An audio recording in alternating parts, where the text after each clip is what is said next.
Hello everyone, welcome back to our YouTube channel 100% classes पर। So students, आज हम start करेंगे question number 5 from exercise number 4.2। The altitude of a right triangle is 7 centimetre less than its base. If the hypotenuse is 13 centimetre, find the other two sides. Question में हमसे कहा गया है कि हमें राइट ट्रायंगल गिवन है और जो ऑल्टीट्यूड है राइट ट्रायंगल का वो 7 सेंटीमीटर लेस है, ठीक है, उसके बेस से। यानी ये बेस हो गया, जो अननोन टर्म होती है उसको हमें लेट करना पड़ता है एक्स, तो बेस को हम लेट करेंगे एक्स। ओके। और क्वेश्चन में कहा गया है कि जो ऑल्टीट्यूड है वो बेस से 7 सेंटीमीटर लेस है, तो ऑल्टीट्यूड क्या हो जाएगा, एक्स माइनस 7 सेंटीमीटर। साथ ही हमसे बोला गया है क्वेश्चन में कि if the hypotenuse is 13 centimetre. Hypotenuse जो है ट्रायंगल का 13 सेंटीमीटर दिया हुआ है। देखो, राइट एंगल जो होता है उसकी जो अपोजिट साइड होती है, लॉन्गेस्ट साइड जो होती है वो हाइपोटेनियस होती है, ठीक है। ये हमें 13 गिवन है, तो हमें क्या करना है, find the other two sides. हमें जो अदर टू साइड्स है यानी बेस और जो ऑल्टीट्यूड है इसको हमें फाइंड आउट करना है। सो स्टार्ट करते हैं। Let the base of right triangle be x, ठीक है। बेस को एक्स लेट करा हमने, देयरफॉर इट्स ऑल्टीट्यूड, इसका जो ऑल्टीट्यूड होगा वो हो जाएगा एक्स माइनस 7 सेंटीमीटर, जैसे कि हमने यहाँ पे लिखा है। हाइपोटेनियस भी हमें गिवन है जो कि विच इज़ 13 सेंटीमीटर। अब यहाँ पे हम क्या करेंगे, पाइथागोरस थ्योरम अप्लाई करेंगे। तो लिखते हैं यहाँ पे अप्लाइंग पाइथागोरस थ्योरम।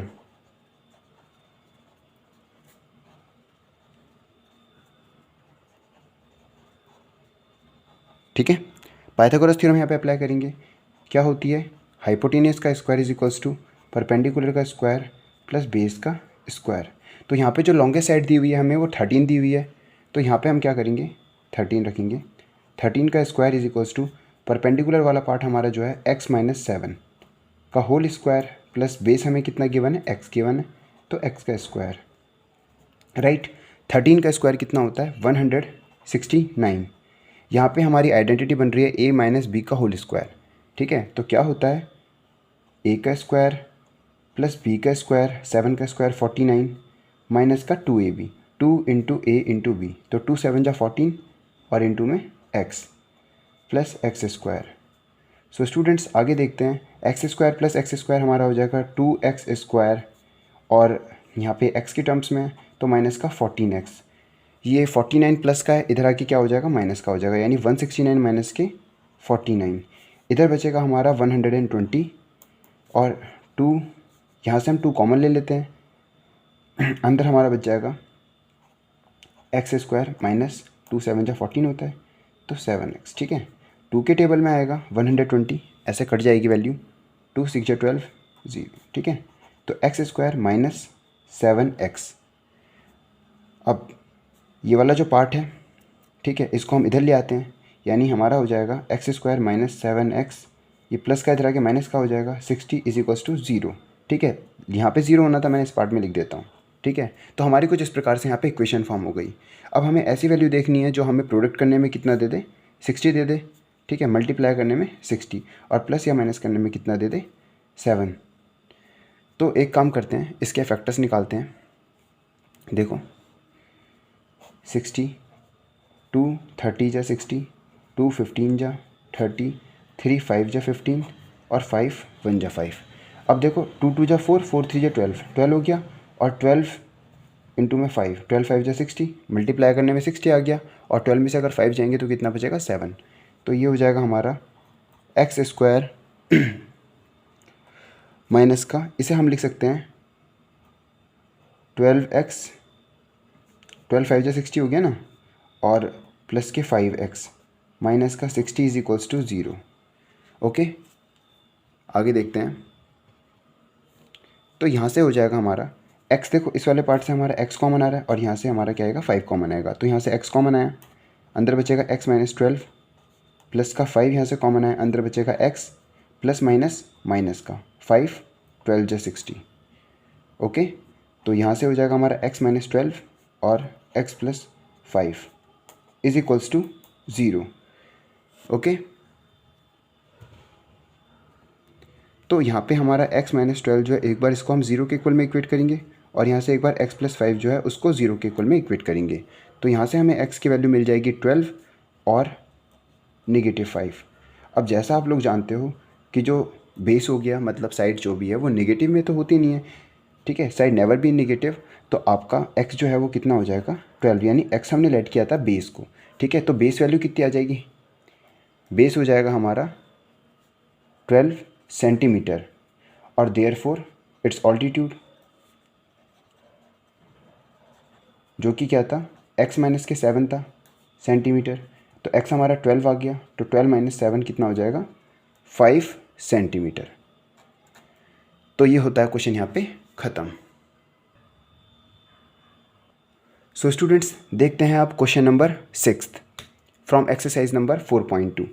लिख देते हैं यहाँ पे एक्सरसाइज नंबर 4.2। क्वेश्चन में कहा गया है a cottage industry produces a certain number of pottery articles in a day. ठीक है, एक कॉटेज इंडस्ट्री क्या करती है, कुछ नंबर ऑफ पॉटरी आर्टिकल्स जो है प्रोड्यूस करती है, ठीक है, इन अ पर्टिकुलर डे। और ये ऑब्जर्व किया जाता है, ठीक है, कि that the cost of production of each article, जो ईच आर्टिकल जो है उसके प्रोडक्शन का जो कॉस्ट है वो 3 रुपये was 3 more than twice the number of article produce on that day. उस दिन में जितने भी आर्टिकल प्रोड्यूस होते हैं उसके ट्वाइस से 3 रुपये ज़्यादा है।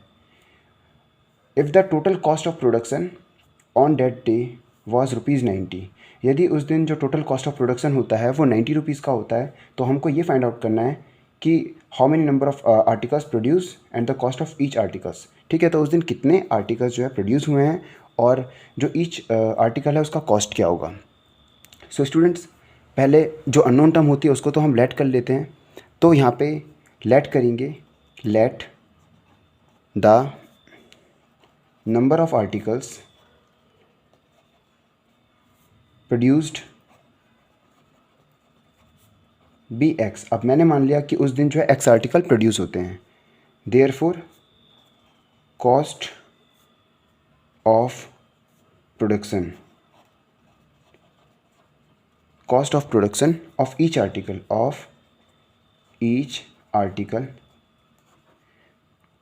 Is equals to rupees.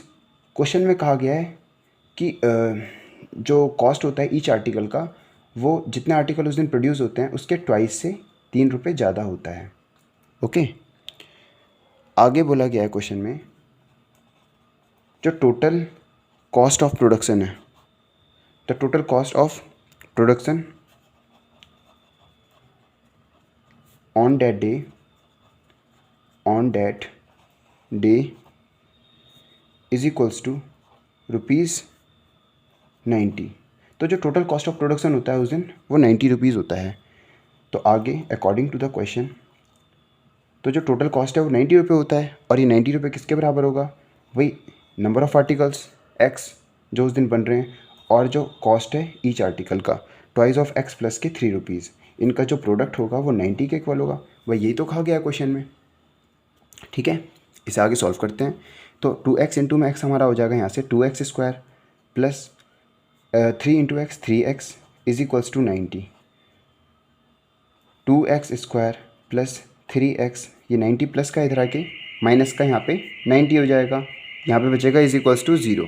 Okay, अब हमें यहाँ पे देखना है ऐसी वैल्यू जो हमें मल्टीप्लाई करने में दे दे 2 इंटू 90, यानी मल्टीप्लाई करने में तो दे दे कितना 180 और प्लस या माइनस करने में कितना दे दे 3 दे दे।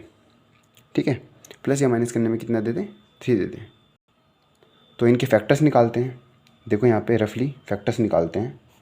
180, 2 9 जा 18, 90 जा 2 से जाएगा 45 बारी में, देन 3 से जाएगा 3 1 जा 3 और 3 5 जा 15 और यहाँ पे हो जाएगा हमारा 3 5 जा 15 देन 5 1 जा 5। अब मैंने यहाँ से देखा 2 2 जा 4 हो गया, 4 3 जा 12 हो गया। ठीक है, कितना हो गया 12 और 5 3 जा कितना हो गया 15। मैंने देखा प्रोडक्ट करने में तो 180 आने ही आना है। अब यदि 12 15 जा कितना हो गया 180 हो गया और 15 और 12 में जो अगर मैं डिफरेंस देखूँ तो 3 आ जाएगा मेरा। ठीक है, तो इसे किस प्रकार से लिखेंगे, पॉजिटिव 3 है तो इसे हम लिखेंगे 2x² प्लस 15x, 15 को बड़ा रखेंगे, पॉजिटिव रखेंगे, माइनस का 12x minus 90 is equals to 0। Okay students, इस वाले पार्ट से हम कॉमन लेते हैं। यहाँ से हमारा क्या कॉमन आ रहा है, x कॉमन आ रहा है, अंदर बचेगा 2x प्लस के 15। यहाँ से हमारा कॉमन क्या आ जाएगा, माइनस का 6, तो 6 कॉमन आएगा, अंदर बचेगा 6 2 12, 2x और माइनस माइनस क्या हो जाएगा प्लस के 6, 15 जा 90 होता है हमारा, is equals to 0। Okay students, तो यहाँ से हमारा हो जाएगा 2x प्लस 15 और x माइनस का 6 इज इक्वल्स टू 0। ओके, आगे देखते हैं। यहाँ पे से 2x प्लस 15 जो है इसको हम 0 के इक्वल में इक्वेट करेंगे, तो यहाँ से हमारा 2x is equals to minus का 15 और x कितना आ जाएगा, -15/2। अब आर्टिकल्स नेगेटिव में तो होंगे नहीं, ठीक है, तो ये तो हम कंसिडर ही नहीं करेंगे। तो यहाँ से x minus 6 is equals to 0 और x कितना आ जाएगा 6। ओके, तो ये हमारे आर्टिकल्स हो जाएंगे। उस दिन में 6 आर्टिकल्स प्रोड्यूस हो रहे हैं। Okay, therefore the number of articles produced on that day was 6। देखो ये तो हमने रफ पार्ट किया था, ये वाला हमारा रफ पार्ट था, इसे हटा देंगे, इसे साइड कर देंगे एकदम, ठीक है। आप लिख देना इधर, ये हो गया रफ। ओके, तो 6 आर्टिकल तो प्रोड्यूस हो रहे हैं and cost of each article is rupees 2 times था x के, यानी 6 और प्लस के 3, 2 6 जो कितना हो जाएगा 12 प्लस 3 कितना हो जाएगा 15, ठीक है। तो कितना आ जाएगा 15 यानी 15 रुपये, 15 रुपीज़। तो कॉस्ट होगा ईच आर्टिकल वो कितना होगा 15 और आर्टिकल जो प्रोड्यूस होंगे कितने होंगे 6। Okay students.